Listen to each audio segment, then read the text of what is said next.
Pan India sensation rebel star Prabhas latest movie కల్కి మొదటి వారాన్ని excellent కలెక్షన్లతో పూర్తి చేసుకున్న తర్వాత రెండో వారంలో అడుగుపెట్టి 8వ రోజు అన్ని చోట్ల ఎక్సలెంట్ కలెక్షన్లతో జోరు చూపించగా తెలుగు రాష్ట్రాలలో కాలేజీల బంద్ ఎఫెక్ట్ వలన మంచి జోరును చూపించి అనుకున్న దానికన్నా ఎక్కువ కలెక్షన్ అందుకోగా మిగిలిన చోట్ల మాత్రం సినిమా కొంచెం డ్రాప్ అయింది. ఓవర్సీస్ లో మంచి జోరును చూపించడంతో ఓవరాల్ గా రోజును మంచి కలెక్షన్లతో కంప్లీట్ చేసుకుంది ఈ సినిమా.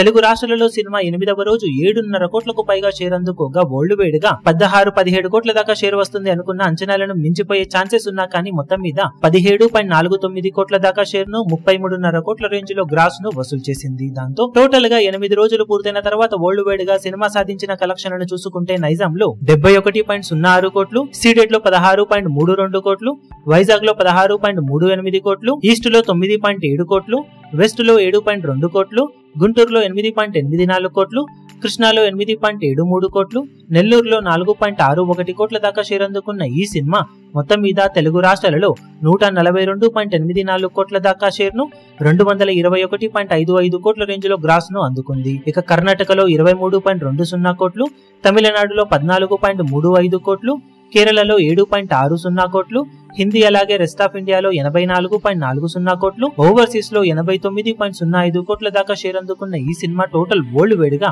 361.41 కోట్ల దాకా షేర్ ను 694.20 కోట్ల రేంజ్ లో గ్రాస్ ను అందుకుంది. 372 కోట్ల బ్రేక్ ఈవెన్ టార్గెట్ ను అందుకోవడానికి సినిమా మరో 10.59 కోట్ల షేర్ దూరంలో ఉంది. బాక్సాఫీస్ దగ్గర ట్రిమెండస్ కలెక్షన్లతో సెకండ్ వీక్ ను స్టార్ట్ చేసిన ఈ సినిమా వీకెండ్ మొత్తం ఇలాగే జోరును కొనసాగిస్తే బ్రేక్ ఈవెన్ ను దాటేసి లాభాలలోకి ఎంటర్ అయ్యి దుమ్ముదుమారం లేపే విజయాన్ని నమోదు చేసే అవకాశం ఎంతైనా ఉంటుందని చెప్పాలి. ఇప్పుడు ఈ వీడియో మీకు నచ్చినట్లయితే లైక్ చేయండి, షేర్ చేయండి, ఛానల్ ను సబ్స్క్రైబ్ చేయడం మాత్రం మరవకండి. ఏ చిన్న అప్డేట్ ను మిస్ అవ్వకూడదు అనుకుంటే బెల్ ఐకాన్ ను ప్రెస్ చేయండి.